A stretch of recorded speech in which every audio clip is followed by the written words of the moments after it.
अस्सलाम वालेकुम, नमस्ते, सत श्री अकाल। कैसे हैं आप लोग? उम्मीद कर रही हूँ ठीक होंगे। ओके गाइस, सो मैं हूँ अज़ीज़ा अली और आज आप लोग लाइव में बहुत ही लेटेस्ट सी और इंटरेस्टिंग सी वीडियो। अब स्टार्ट करते हैं अपनी वीडियो को without wasting my time. So let's start. Okay guys, so video का टाइटल है Housefull 5 trailer review. So start करते हैं वीडियो। अच्छा, आपको तो पता होगा ना, हमारे और भी चैनल्स हैं यूट्यूब पे, उसमें भी हमको काम होता है, वीडियोस बनाने होते हैं। प्रायोरिटी, प्राथमिकता हमने उन चैनल्स को दी थी, इसलिए इस चैनल पर कई दिनों से वीडियोस नहीं आ रही थी। पर कोई बात नहीं, आपका भाई लेके तबाही वापस से आ गए स्क्रीन वाला पर। नमस्ते एंड वेलकम। ऑलमोस्ट 5 डेज हो गए हाउसफुल 5 के ट्रेलर को आए हुए, तो मन कर रहा था, बहुत लोग बोल रहे थे कि यार आपने इस पर रिएक्ट नहीं किया, तो चलिए रिएक्ट कर देते हैं। भाई साहब, ट्रेलर देख लिया आपने? बहुत ज़्यादा हंसी आई या बिल्कुल बिल्कुल भी हंसी नहीं आई? कमेंट करके ज़रूर बताना। क्या ट्रेलर देख के ऐसा लग रहा है कि पिक्चर रिलीज होते ही दौड़ के थिएटर पहुंचोगे, या फिर ना? जो भी आपको लगे कमेंट करके ज़रूर बताना। आपका रिएक्शन तो मैं जानूंगा, लेकिन उससे पहले अपना रिएक्शन बता दूं। क्या है ना, बहुत ही कम कॉमेडी फ्रेंचाइजीज ऐसी हैं जिन्होंने अपने स्टैंडर्ड को मेंटेन किया हुआ है। एक ज़माने में हाउसफुल ने भी अपनी स्टैंडर्ड को मेंटेन किया था, लेकिन क्रिटिक्स की माने, जनता की माने, ऑडियंस की माने तो हाउसफुल 3 के बाद से इन्होंने अपना स्टैंडर्ड काफ़ी नीचे गिरा लिया है। पर कोई बात नहीं, क्या इस वाले हाउसफुल 5 से स्टैंडर्ड ऊपर हो पाएगा? ट्रेलर देखकर तो भाई साहब मेरे को तो पर्सनली थोड़ा सा 50-50 मामला लग रहा है। मतलब जॉली वाला जोक दोबारा मार दिया इसमें। पहली बार में भी हंसी नहीं आई थी, पर कोई बात नहीं। ट्रेलर में क्या हुआ शॉर्टकट में बताते, ज़्यादा टाइम वेस्ट नहीं करेंगे। क्यों? क्योंकि इन्होंने बनाने में नहीं वेस्ट किया, तो हम ट्रेलर पे रिएक्ट करने में क्यों वेस्ट करें। खैर, मजाक कर रहा हूँ। ट्रेलर शुरू होता है एक आलीशान क्रूज से। एक बेहद अमीर आदमी का उस पर बर्थडे सेलिब्रेट किया जा रहा है। जी हाँ, पापा रंजीत का वही वॉर क्राई जो सुनकर पता नहीं कितने लोगों को हंसी आई। आपको आई होगी तो प्लीज़ कमेंट करके जरूर बताना। वो अपने जन्मदिन पर एक पार्टी रखते हैं जिसमें अपने वारिस जॉली को अपनी प्रॉपर्टी वो देना चाहते हैं। अब सोचिए इसमें लेखक कितने ही ट्विस्ट डाल सकते थे, पर वही हाउसफुल 2 वाला एंगल। बहुत सारे आधा दर्जन जॉली इसमें आ गए हैं। डिनो मोरिया, अभिषेक बच्चन, रितेश देशमुख, अक्षय कुमार, ये सारे लोग और बाकी लोग भी मिलकर खुद को जॉली बता रहे हैं, साबित करने पे तुले हुए हैं ताकि वो जो संपत्ति है, प्रॉपर्टी है, वो उसके वारिस बन जाए। मतलब ऐसे ऐसे पंचेस लिखे हैं। जैसे एक मैं बताना चाहूँगा, रितेश देशमुख जब अपना नाम जलाबुद्दीन बताते हैं तो जॉनी लीवर साहब वर्ड प्ले करते हुए जुलाबुद्दीन बोल देते हैं। अब मैं ये जानना चाहता हूँ कि जिन्होंने ये डायलॉग लिखा है, ये पंच लिखा है, इसको लिखने के बाद डायरेक्टर और प्रोड्यूसर को आपने कन्विंस कैसे किया कि सर जलाबुद्दीन को जुलाबुद्दीन बुला देंगे तो ऑडियंस के हंस हंस कर कच्चे फट जाएंगे? हैं, कैसे आपने कन्विंस किया? ये बताओ ज़रा, बताओ ज़रा। नॉनसेंस। खैर कोई बात नहीं, ट्रेलर आगे बढ़ता है तो पता चलता है जहाज पे एक मर्डर हो जाता है और शक की सुई उन्हीं जॉलीज पर अटकती है जिन्होंने प्रॉपर्टी का दावा किया था। उसके बाद पूरे क्रूज पर जेल से लेकर पार्टी डांस तक सब कुछ हो रहा है, सिवाय उस चीज के जिसका इंतजार जनता कर रही थी, यानी कॉमेडी।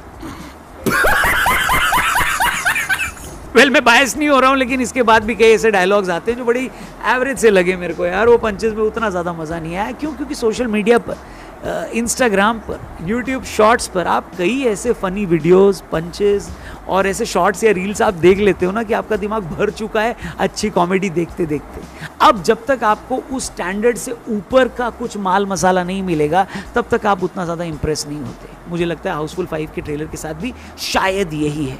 पर हाँ, अगर आपको कुछ बहुत ज़्यादा एक्स्ट्राऑर्डिनरी लगा होगा तो प्लीज़ कमेंट करके ज़रूर बताना। हाँ, इतने सारे स्टार्स को लेकर, इतनी बड़े प्रोजेक्ट को लेकर, एक साथ सबको लेकर कुछ बनाना अपने आप में मेहनत का काम तो होता है, लेकिन इतनी मेहनत के बाद निकल के क्या आ रहा है वो तो भैया देख के पता चलेगा।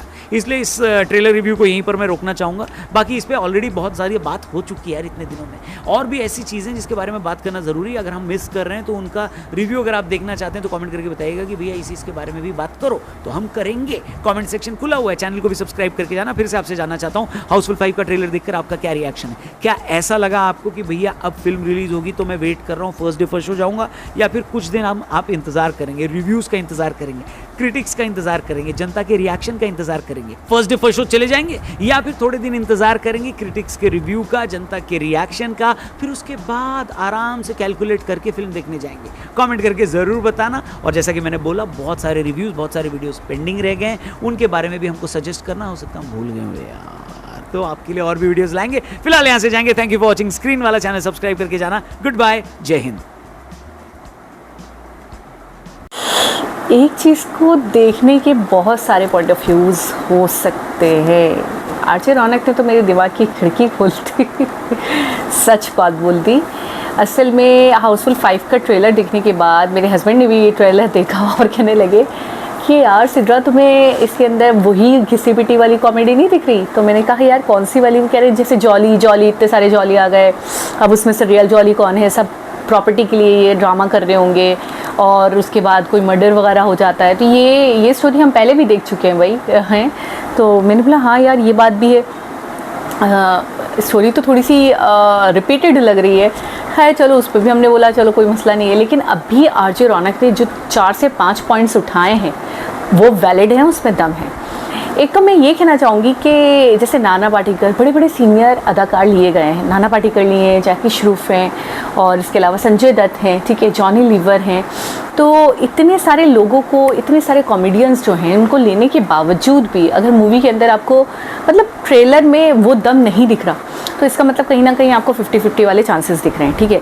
दूसरी बात ये, अक्षय बहुत अच्छी कॉमेडी करते हैं, मैं अक्षय पे कोई फिंगर आउट नहीं कर रही, लेकिन अभिषेक का कैरेक्टर और रितेश भी मुझे उतनी फॉर्म में नहीं दिखाई दे रहा है, ठीक है, जितनी जैसे वो दिखते हैं अपने कैरेक्टर के साथ इंसाफ करते हुए। देखो ये सब वैसे कब इस वक्त है, ये बात भी मैं कहती चलूँ क्योंकि भाई जब तक मूवी नहीं आएगी, जब तक रिव्यूज़ नहीं आएंगे मूवी देखने के बाद, हमारे पास तो बहुत बाद में ही आती है 1.5-2 महीने के बाद। तो कहने का मकसद ये है कि जब तक मूवी नहीं आएगी, उसके रिव्यूज़ नहीं आएंगे, बिल्कुल सही कहा रौनक ने, तब तक हम कोई फ़ैसला नहीं कर सकते। लेकिन फर्स्ट डे फर्स्ट शो मुश्किल है अगर आप मुझसे पूछे तो। वो इसलिए क्योंकि बाद में जब मैंने स्टोरी के हवाले से थोड़ा सा मुझे थोड़ी सी वीक लगी, ठीक है। दूसरी बात ये है कॉमेडी एक मैं बयान नहीं कर पा रही थी, लेकिन उन्होंने बहुत अच्छे से एक्सप्लेन करा कि वाकई आजकल हम इतनी रील्स, इतनी कॉमेडी वीडियोस, इतना स्टैंड अप कॉमेडी, इतना कुछ देख चुके हैं, इंस्टा तो भरा पड़ा हुआ है, ठीक है। रियल लाइफ में भी लोग लगे पड़े हुए हैं और बहुत अच्छे अच्छे जोक क्रिएट कर रहे हैं, क्रैक कर रहे हैं, प्रैंक वीडियोज़ हैं, ये सब कुछ इतना भर गया है कि दिमाग भी भर गया। अब कुछ नया चाहिए, अब कुछ अलग चाहिए, वो घिसी पिटी चीज़ें, रिपीटेड चीज़ें नहीं चाहिए, उससे बोर हो चुका है इंसान। तो कहने का मकसद ये है कि अब कुछ नया हो तो बंदा अट्रैक्ट हो, बंदा इंटरेस्ट ले, बंदा इम्प्रेस्ड हो और बंदा जाए देखे, ठीक है। लेकिन यहाँ पे वो जो ठंडे वाले जोक ही दिखाई दे रहे हैं, एक रंजीत सर का वही स्टाइल है, फिर वो मर गए। अच्छा, एक अक्षय कुमार की दे धनाधन, उसके अंदर भी मैंने ये सीन देखा था कि डेथ बॉडी होती है, उसको मूव करवा के उससे बातचीत कर रहे होते हैं, लगता है वो ज़िंदा है लेकिन वो डेथ बॉडी होती है। यहाँ पे भी रंजीत सर की जो बॉडी है उसके पीछे से हाथ निकाल के उनसे बातें हो रही हैं, उनको मूव करवा के ऐसा फील करवाया जा रहा है कि वो ज़िंदा है जबकि वो डेथ बॉडी है। तो ये चीज़ भी रिपीटेड है, यानी बहुत सारा part of the film repeated है, जिसकी वजह से वो थोड़ा बोरिंग होने का मुजाहरा कर रहा है। आगे जब तक मूवी आएगी नहीं तब तक कुछ कहना बेकार है, ये मेरा अपना पर्सनल ओपिनियन है। पहले मैं बहुत ज़्यादा उम्मीदें लगा के बैठी थी, लेकिन मैं सच बात बोल रही हूँ क्योंकि मेरे अंदर आदत है कि जो सच है वो सच है।